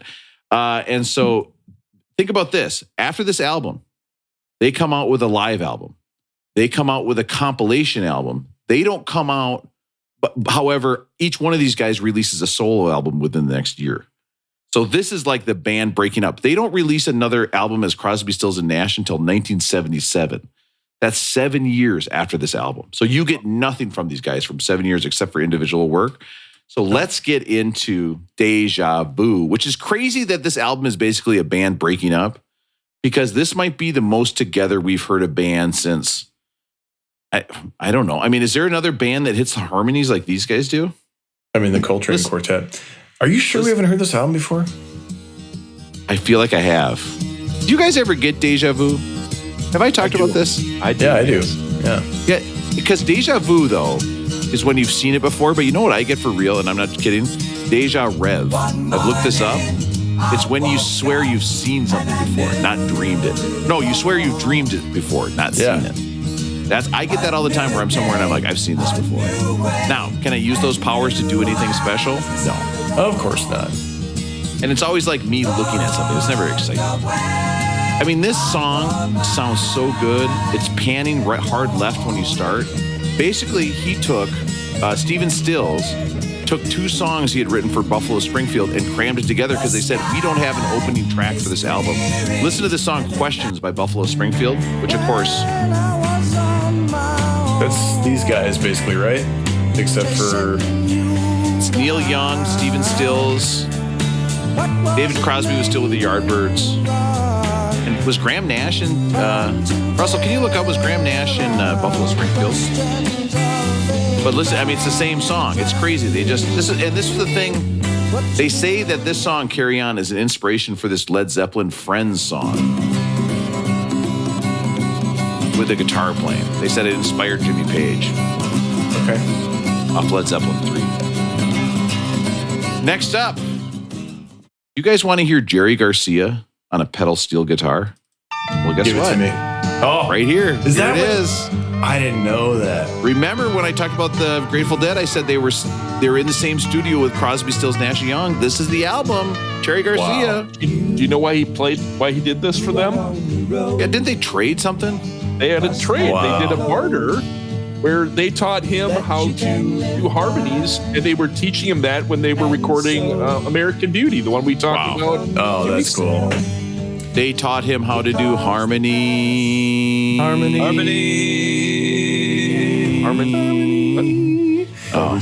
I don't know what Russell, it is. you can play the finger symbols on this album. I have not had a stronger yo-yo seesaw reaction to two back-to-back tracks, I think, than I have on this album. I fucking hate the first song on this album, and I don't know why. It's like a visceral, physical reaction. When I play it, it makes me angry. I don't know why. And the second track, I love so much. And they're very similar. It's the same band. I don't know what it is. The first track, something about it just like makes me feel like I'm insane. And the second track makes me want to weep for joy and everything else, all the feelings in the world. I don't know why these two tracks just hit me that way. Did it occur to you that maybe when you think of the song Teach the Children Well, you think of me? And how many thousands of children I've taught through the years? Probably what it is now that I really think carefully about Hey, it. Rob, can you pull up Beck Country Down? You know I can. I didn't give you that one. You'll just have to YouTube it. Oh, sorry. If you guys remember, the first time we covered, maybe you'll have a bit of deja vu here. When we covered Crosby, Stills, and Nash, we talked about how Beck played the steel pedal guitar on this song Country Down. So I figured we'll wrap it around again and listen to Beck on the steel pedal guitar. And Beck also, we've talked about this, heavily influenced by Crosby, Stills, Nash, and Young. He said they were essentially the influence for Morning Phase. Wow. Yeah. When it comes to having deja vu about how Beck was influenced by Crosby, Stills, and Nash and Young, who did it better? Beck did it better. I do feel like we've heard this song before. We did the exact same song. That's the point. Oh, wow. Rob, right? I mean, or no, wait, maybe I had a dream about that. Is this a dream I'm rethinking of? I've dreamed this song. Let me think. Why do all my dreams start? I don't know why all my dreams start like this, though. This is the... I've been in this situation before. Every time this song comes on, you're like, I feel like I have deja vu. You got your chair up against that pole, Rob, and they're just hammering the shit out of you during this song. Just drilling you. Would you ever go on stage now for a birthday at the strip club? Oh my God, no. Too scary, right? Like, oh, Aaron's giving me the what? Like, no, like, Aaron, they're flipping upside down, putting their butt cheeks in your face, slamming it up against a pole. It's too scary. Aaron was just doing like the Jake the Snake Roberts DDT finger swirl when you were Yeah, talking that's right. about that. There's just one woman, and then it's two women. Then it's two women with each other, and you're just watching. That's my Jake the Snake Roberts impression from the documentary. So sad. Now, Aaron, that would be a bummer if you got a birthday dance at the club, and the next day your face was so itchy. Can you imagine a worst birthday present than an itchy face? No, thank you. Go home. I gotta go home and stick this thing in milk. I got too much anise. I got a lot of anise at the birthday dance at the club. I'm allergic to it. I gotta go home. Face. Oh boy. Okay. Where were we? I cannot. I'm very distracted now, I have to admit. Okay. Oh, by the way, they had to convince Stephen Stills on that song, or Graham Nash, I think. Who wrote that song? Yeah, Graham Nash. They had to convince Graham Nash to not make it a Henry VIII type song. He wanted to make the song sound like this. Same as the first. Teach your children well in this form is insane, right? This is wild. This is the Herman Hermits. I've never heard it this fast. Not Sam. It'd be crazy if Teach Your Children Well sounded anything like this at all. This is like a this album would not be on the original. List. This song was on there, right? No, absolutely. It would be a DQ. And Aaron, don't say that's not the original, okay? It isn't, is it? I mean, Okay, fine. I'm looking it up. I shouldn't say original. It's not the one that I know from the radio from KIOA. Okay, I just typed in Henry VIII. I don't know what I expected. I got a bunch of facts about some guy and not the Herman Hermit song. Okay, let's listen to the live version of it on the Ed Sullivan Show. Okay, let's see what this sounds like on the Ed Sullivan Show. Wow. Yeah, hey, we got a slower. big show. We got a big show for everybody. We got Herman Hermit's coming in. Coming up after this break, we're going to nibble on that dick like a rat does cheese.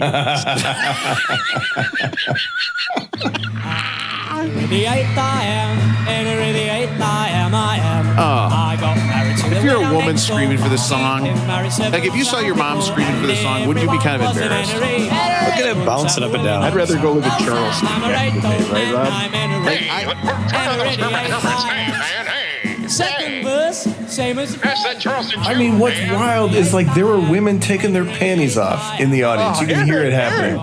That's just crazy. I mean, it's just like ladies like, yeah, let's get some Herman And Hermits listen, up in listen. there. I don't want to say this, but you can imagine when this song came out, what the bushes looked like on those women taking their pants off. I mean, just crazy. Oh, come on. If you're watching Ed Sullivan, crazy pubic hair stuff going on. I'm just going to say that right now.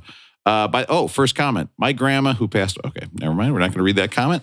Let's go back. By the way, almost cut my hair.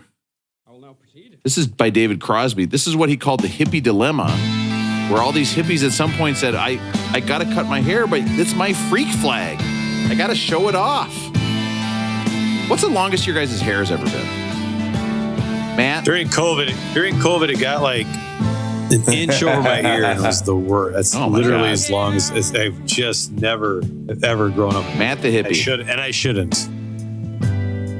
You know, the shaved sides, kind of the longer bowl cut. Yeah, you did. That's true. It was Yeah, you went the curling bowl out of the cut. back of my hat. Yeah. That was about as not hockey player-ish embarrassing, but close. I mean, college for me too, because I would just cut it twice a year, so I just let it grow for about 6 months. I did have a ponytail. I could put my hair in a ponytail for a while in college. Wow. Like it was long, but the thing was I'd let it grow long on the sides. It's the opposite problem I have now. Yeah. Not just long on the. I mean, look at that. What's going on with my hair? I don't get it. This is I was reading, you were talking about how this is kind of one of the hippie movement songs. I was reading a little bit about the hippie movement and hippie anthems. So I thought we could do a quick list of the greatest hippie anthems of all time. Oh, wow. Russell, can you now when you say hippie movement, do you know what I think about? What is that? I mean, when you say Show us, hippie- Rob. Show us. Let's see. Yeah, stand up. Let's see. What are you talking Oh, God. He's up. That was pretty limber there. He's twerking. He's twerking pretty good. I like it. I mean, he knows how to work it. Kicked a leg up. My sweatpants, I'm not wearing any underwear, and my balls traveled a total of like a foot when I was when I was shaking my butt like that. My balls went so far, it was crazy. Rob, when we were talking about the hippie movement, I thought you were going to bring up the sex doctor thing where you were pushing Aaron's butt around a few weeks ago. I think that's a great idea for a business. Guys, if you're bad at sex, how much would you pay to get good? Think about it. 10% of my annual salary. Of my net Easy. worth. I would say 25. If they're like, we're going to take 25% of your Pre-tax or after tax? But Russell, Yeah. you fuck like a machine. Oh. Like you get done fucking and they're like, you're like a machine. I mean, this kind of goes with my could an object suck you off argument, where if it made you better at sex, you would pay any amount of money. God, we could make so much money. Sorry, Russell, go ahead. Hippie movement. Go ahead, peace, Russell. promoting peace, love, and unity. That's the hippie movement. A lot of these songs are addressing social issues, war and injustice. And I was reading a lot of them incorporate elements of psychedelic rock with rich melodies and layered instruments. Wow. So hopefully we'll That see some of that. But fits with what we got going on tonight. there's so many honorable mentions. I'm not going to go through them all. One I wanted to give a quick shout out to is Matt's favorite song, "Going Up the Country" by Can't Heat. Is considered one of the hippie movement songs. But That's a great one. But we're going to start out. I think the movie's coming out on this guy. I don't know if it's out yet, but we're going to talk Bob Dylan. This is "Blowing in the Wind." 1963. How many years can a mountain exist? Wow. I did go back and listen to the Bringing It All Home episode. It was good. It was a good start anyway. How many years can some people exist Will exist. before They're So allowed Russell, to be now free. first of all, guys, are you going to go see the Bob Dylan movie in the theater? No, I think so. I'm gonna try. I don't know if I'll make it, but I'm gonna try. I'm kind of Timothy Chalamet he's gonna be an American treasure by the end of all. Yeah, he's I something see. else. Yeah, Great no actor. doubt. Yeah, great actor. I think you're right. Or he's going to end up waving a gun at a studio. He's going to go the other way real hard. We'll see. I was reading Graham Nash was saying he first heard Bob Dylan in New York City, and Bob Dylan was the big thing, and he listened to him and he said, well, this guy, he can't sing at all. I'm better than this guy. And then he started listening to the lyrics and he's like, holy shit, maybe I don't even belong in the music business after hearing him. But I thought one of the coolest things I was reading about this, 1969, Graham Nash took part in a song swap session, a swap. Wow. Oh, Wow. At Johnny Cash's house, like- Johnny Cash, Oh, Bob wow. Dylan, Joni Mitchell, Roy Orbison. And they're all just singing each other's songs. So like Joni Mitchell, there's no way that songs with him being swapped there. right. Shel Silverstein, a boy named Sue, they're all singing each other's songs. I thought it was wow. amazing. Yeah. Can you imagine if you have to swap with Roy Orbison? Like you get the Secret Santa and it's a Roy Orbison song, and you're like, oh my god. So you have to be like, oh, only without you. Like it'd be so hard to sing Johnny Cash doing a Roy Orbison song. That's crazy. So I thought you guys would appreciate the swap. But so that was the first one. I thought Bob Dylan has to be on the list for this, right? Love it. Yeah. Oh yeah. Next one, we're going to go with John Lennon. I think I gave you Imagine. You could have gone Give Peace a Chance. I went with Imagine. I don't remember. I feel like Aaron might have shit on this song once, though. That's why I was hesitant. Oh no, I never shat upon this song. This was my homecoming theme my senior year of high that's- school. wow. Yes, I was That's right. It was my idea to make Imagine the theme of homecoming. Now, Aaron, how did that homecoming theme compare to the one before, which was guy kisses Aaron's date and then drives them both home?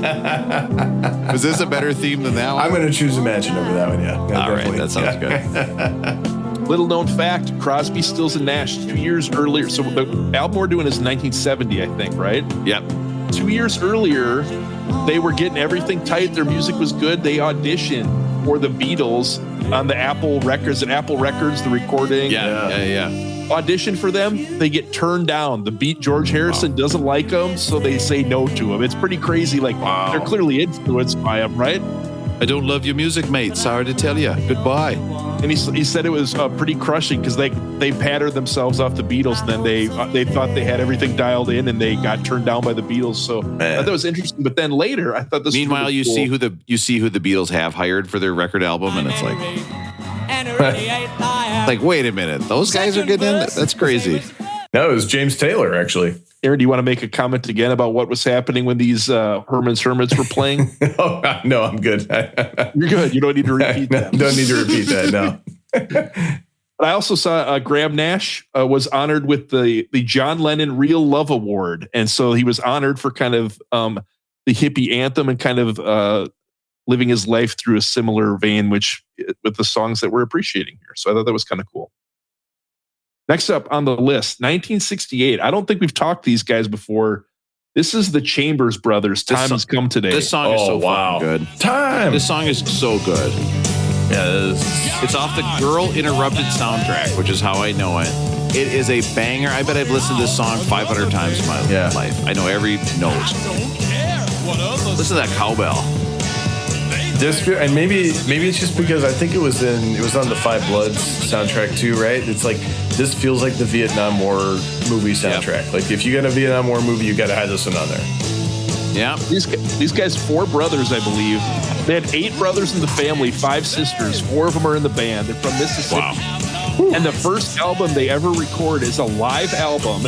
And their engineer's this guy named Wally Hyder.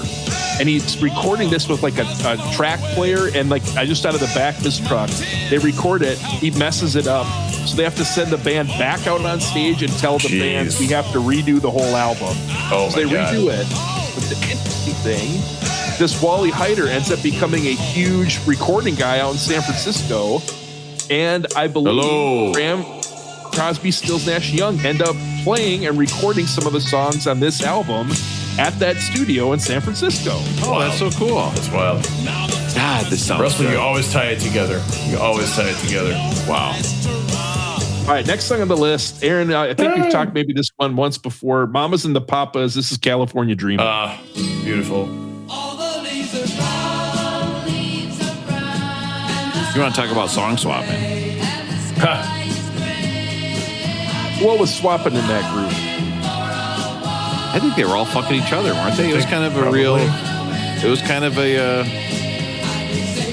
Fleetwood Mac situation. Fleetwood Mac situation. Yeah, waterbeds on the floor and whatnot. Oh, Well, she invited a lot of other people over to her house. So she was, Cass Elliott? Was that her name, right? Yep. Mama Cass. Cass. So she was like really famous for hosting these Hollywood parties. And in 1968, she wanted to introduce Crosby, Stills, and Nash.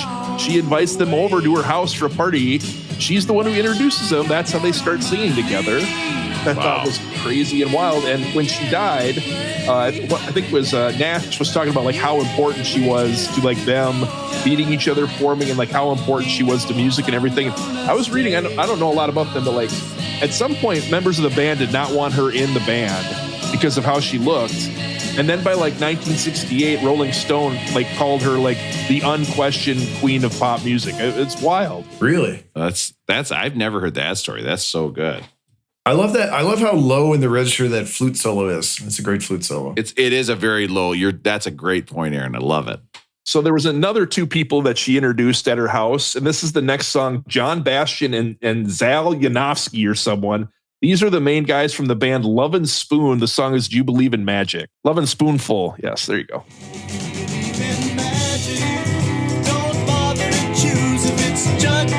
Man, I don't know if I've ever noticed how nice the guitar is on this song. Why do I want to eat McDonald's when I hear this song? Was this used in McDonald's ad? I'm sure it was, right? Oh my God. I gotta look, you know what? Just close your eyes. This is so good.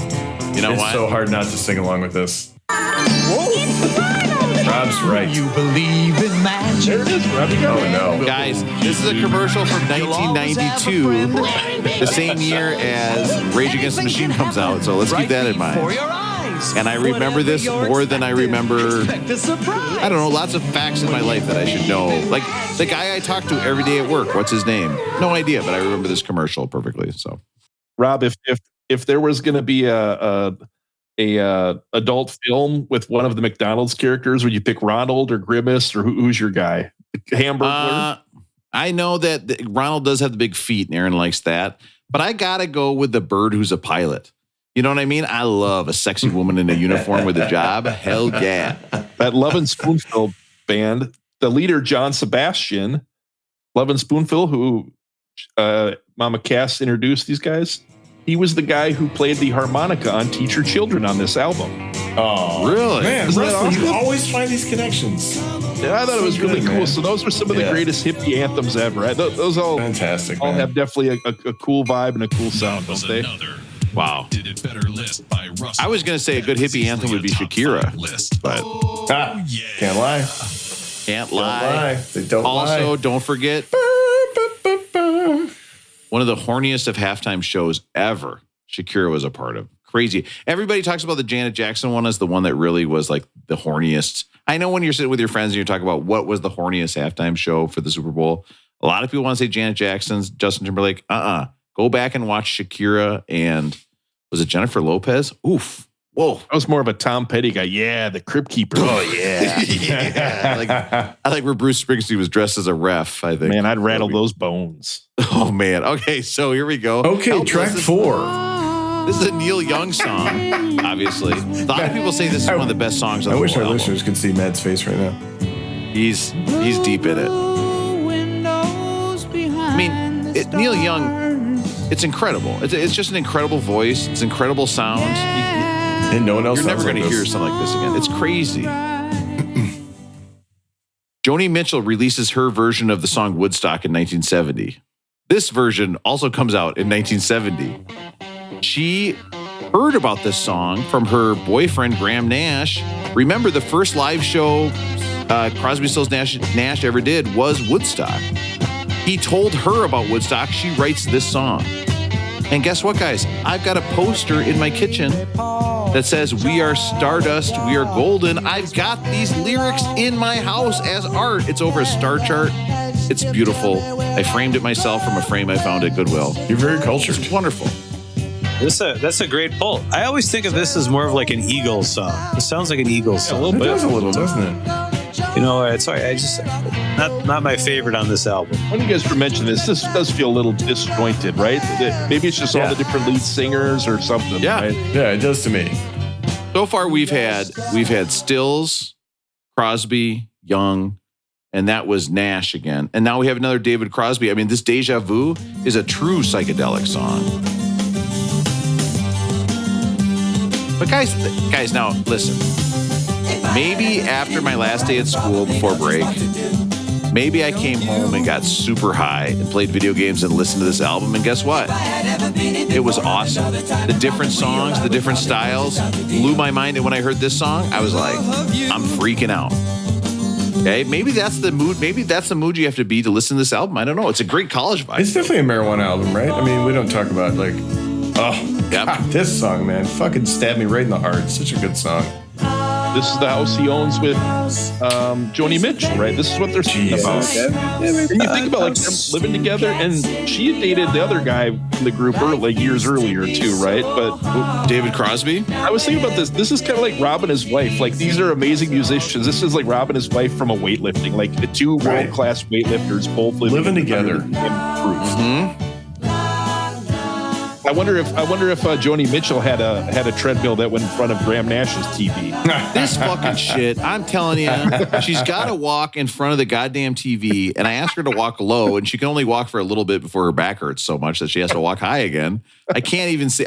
I could not tell the score of the Vikings game because she was walking in front. And the other thing is, she has this little treadmill, this little. So to be clear for our listeners, your wife has put a treadmill in front of your big screen TV. Yes, exactly, and then walks on it during the Vikings game. And the other thing is, Russell.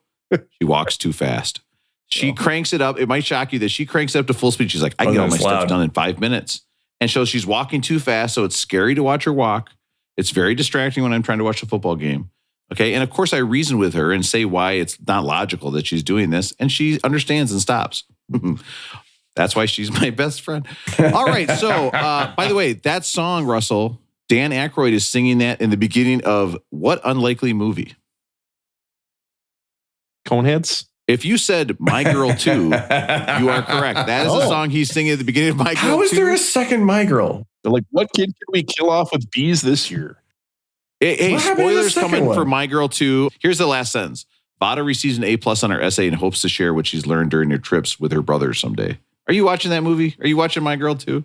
That sounds terrible. All right. 4 + 20. This is Stills. Stills is he recorded this song in one take. He's the only voice on this song. It's the only song on the album that is just one person playing and singing. And the other guy said, we cannot touch his vocals. It's perfect the way it is. These guys are like one of the original supergroups. I was reading they were considered a supergroup. And like if you look at the list, like they're after the Traveling Wilburys on all these lists of supergroup rock.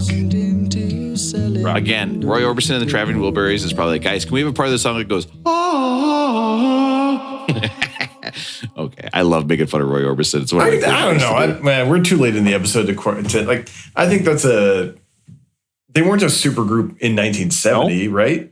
No, these guys weren't. I mean, who was running out there like, oh yeah, they finally got these massive stars together in 1970. Like nobody cared about these guys. They were members of the Hollies, the Byrds. They were members of all these bands that had huge hits, right?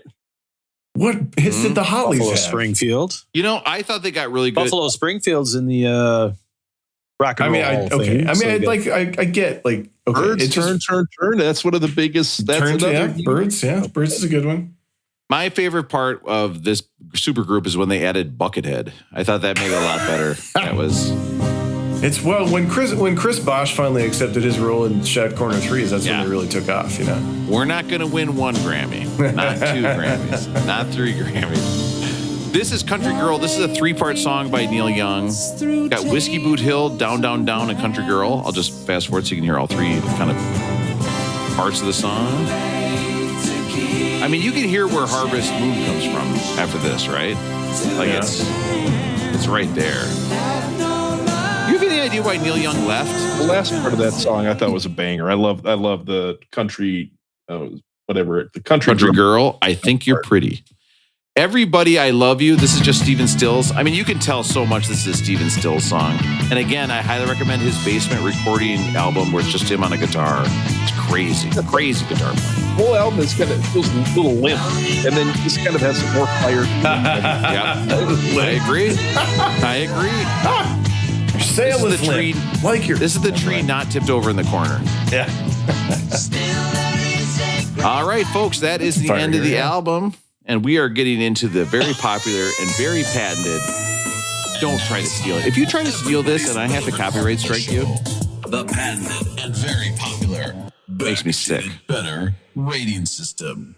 Oh, yeah. Can I say this to you guys? I had to go back and find something from the last episode. And so I went on the video that we record every time we do this. I had a blast watching the video of us doing this. These 4 little squares where Aaron was talking about various parts of tofu. And you could just see me like, I think. Oh, the Yuba. Yeah, I was talking about Yuba. If we released a video, don't say that. If we released a video tier of this podcast, I think we could make some real money. You guys want to do that? You're down with that? No. You're wearing full pants tonight, but the nights where you are wearing briefs and then you stand up, those are the moments our listeners really need. Rob, I'll agree to do that when you quit teaching. Just go to stand up full time. Oh God, do not tempt me. Speaking of video, Rob, what you shaved your mustache and it's already back. You decided not to go with that look, or what happened? Yeah, no, I looked terrible, and of course I sliced a large part of my face off, and that part is still red under my mustache. So now it looks like I have a permanent ingrown hair. Oh. Things are fucked over here. They're terrible. All right, let's get into the rating system. We don't care about this album. We couldn't care less. Okay, we don't care about music. We hate all of it. But what we like is the list. We like putting things in order. Okay, tree comes in, tree stands up, tree falls over. People. It's the many parts of the holiday season. All right, this is what we want to talk about. Is this perfect right here at 220? By the way, we cracked a new 10. We're into the 220s. And I was thinking to myself, God, we're so close to 250. And then you know what I realized? No, that's going to be like next August that we do 250. By the way, man, live show 250, live show of 250. What album do we have at 250? That'd be a good live show. Could we do that at a bar in Minneapolis and all of our fans come? Check the capacity of the bar. Does it hold up to 15? I hope it does. It's Singles Going Steady by Buzzcocks. Oh my God. I fucking hate this podcast. I hate the whole fucking negative thing. Live viewers for that. Well, how about this? 249 is Whitney Houston by Whitney Houston. All right. We should do their live show on 249. Yes. Okay, can you find the date for that, Matt? Let's get that done. Just rent us a bar. Even John from Edina wouldn't show up for a live version of us doing the Buzzcocks. I mean, I could. He would. I think he would. We could come up with the best bands named after Vibrator bit, but I feel like we've already done that one. I don't know. Got this feeling. I dreamed it, at least. Is this album perfect at 220? If so, okay, if this is like a Christmas tree that just sits in the corner and it's just so nice, it goes just up to the ceiling but doesn't quite touch it, okay? It's about perfectly wide, perfectly tall. That is a rolling, well-toned, okay? Is this Christmas tree too short? You don't like it. It should not be this high up on the list, which of course is a lower number until we get to 249. That's later. Okay, when Matt has guaranteed we're going to do a live show, that would be Rolling Groan. You did not like this album, okay? It's a Rolling Groan. That's like a Christmas tree that it's too spindly. It's too tall. It's not wide enough. It doesn't give you that holiday feeling. There's barely any room to put any presents underneath that you hired somebody to wrap for you. You have to put presents under the tree? What's that? Never mind. I've got one present under the tree, and it's one a student gave me. So I just threw it under the tree, and my kids are like, what the hell? The one student is to you from Gus? I was like, yep, I guess so. Next up, jumped ahead there. Whoa. Or is this album a rolling... What? No, it's not fine. Okay, and I feel like I might have to start over. Or is this a rolling boned? It should have been higher up on the list. Listen, 2020. Listen. This is, guys, there's bangers on this. There are legit bangers on this album. It's an interesting album. Musically, sonically, it's absolutely gorgeous. And like Russell said, it's an important part of music history. Should have this been higher on the list, that would be a rolling bone. And I could show you how to do that at my clinic. That's actually a 300 level class. So you got to pay a little extra for that one, the rolling bone move. What do you think, Aaron? Rolling well-toned, rolling bone, or rolling groan? Deja Vu. Yeah, I think I'm not fully sold on the Crosby, Stills, Nash, Now Young experience. I think Teach Your Children and Our House are I mean, maybe top 25 songs of all time. I fucking love those songs, but the rest of the album I could take or leave. I don't dig on the harmonies. It's too jangly. It's too twee for me. So I got to give it a rolling groan. It's like the Fish. It's like the Fish of the jam bands. Yeah, a little bit to me. Yeah, I think so. Like a little noodly, just a little soft, a little limp. I kind of do. Yeah. Also, Aaron didn't like Aaron doesn't like when they use like the nonsense words as the bridge. They did the la la la. Yep. Remember the last one they did something like that you didn't like either, right? Yeah, you're right. Yeah, it's not my thing. Well, if one of you were going to listen to an album soon that is pretty much the exact opposite of this album in every single way, we'll see quite if that frankly, happens. if I weren't concerned about getting an angry voicemail, I wouldn't give this rolling. I would not be so harsh. But I can do that now. I'm free to say whatever I want. So this one's rolling. This one's rolling grown to me. Don't make me sad. That's not fair. Don't weaponize that. You already got your 5 days off for your 300-mile trip. Okay, don't make us feel bad. That I got raked over the coals for what I said about the Eagles, so I had to I had to tone it down. But I'm not into this album. Well, if he comes back and haunts you, that would be. I don't know that. I mean, that's it might not a happen, bummer, but I don't want to yuck anybody. I didn't hear what you guys think. I don't want to yuck anyone's yum. So I'm trying to temper my thoughts. Matt, what do you think? And Aaron, I just want to say I'm sorry I said the word haunt. I shouldn't have said that. It's too soon. Matt, rolling well toned, or was I calling back to a joke that maybe people didn't hear? So I wanted to get that in. I'm sick either way. Matt, rolling well toned, rolling grown. What do you think? I'm a terrible person. I think this is an awesome album. I have to admit that it's probably more the Neil Young influence that I really end up going towards. You asked Rob why he kind of comes in and out. It's because he's absolutely a solo artist. He can't stand being part of a group. He can't stand if somebody's got like a little bit of a little bit of a different take, and then it goes against him. And so he wants to do folk music, but he wants heavy guitars kind of a thing. Some people just struggle with that level of maturity. Yeah. He probably asks for opinions on like jokes and stuff and like says, hey guys, help me, like clean up this song a little bit. And then everybody gives him a whole bunch of, like suggestions, and then he just uses none of them kind of a thing, so almost like he just wanted to see if his idea was actually the best. He wanted to prove it. Some confirmation bias. Yeah, that makes sense to me. Really, it was probably Brian from Woodbury's idea that was the best for that song. But we'll talk about that another day. So I think it's my sway will always be towards the Neil Young stuff. But I mean, Cripes, I think there's just maybe there's one or two songs that I could pass on this. Otherwise, I love this album, but I'm going to listen to 19 Neil Young albums before I come back to this one, I think, if that makes sense. I'll listen to Harvest 10 out of 10 before coming back to this. Same. So I'm just going to say it's rolling, well-toned right here. But I do think it's very, very good music. Russell, what do you think? Deja Vu. I'm going to go probably a little bit in the middle of these guys. So Matt's talking about the Neil Young. I pulled out the Neil Young Harvest one. That was such a fantastic album. I think I like this more than the Crosby, Stills, Nash, the last one we did. I don't know how many months ago that was, but I think I like this one a little bit more. And to me, I'm going to go back to kind of the hippie anthem thing. I just think they're too important for that like Laurel Canyon era, that time in music. And I think it's too important of a time in music. And they're such a big part of that. So I'm going to say it's rolling well toned. Unfortunately, you guys are incorrect. Shit. No way, right? This 161, by the way, Russell. 161 was what 161. Yeah, we're cruising. I want to think about how long ago that was. Woof. This gets, that's when we had the first what? Crosby, Stills, Nash and Young? That was just Crosby, Stills, Nash by Crosby. That was Stills. 160? Yeah. That was 60 episodes ago? I feel like we just did that one. That's crazy to me. Next up. No, this gets a rolling harmonizate. Laurel Canyon. Oh, damn it. Harmonization. This gets a rolling harmonization implosion. How can these guys make such beautiful harmonies and not get along? Okay, not get along. Not get along. Not get along. Crosby, Stills, Nash and Young.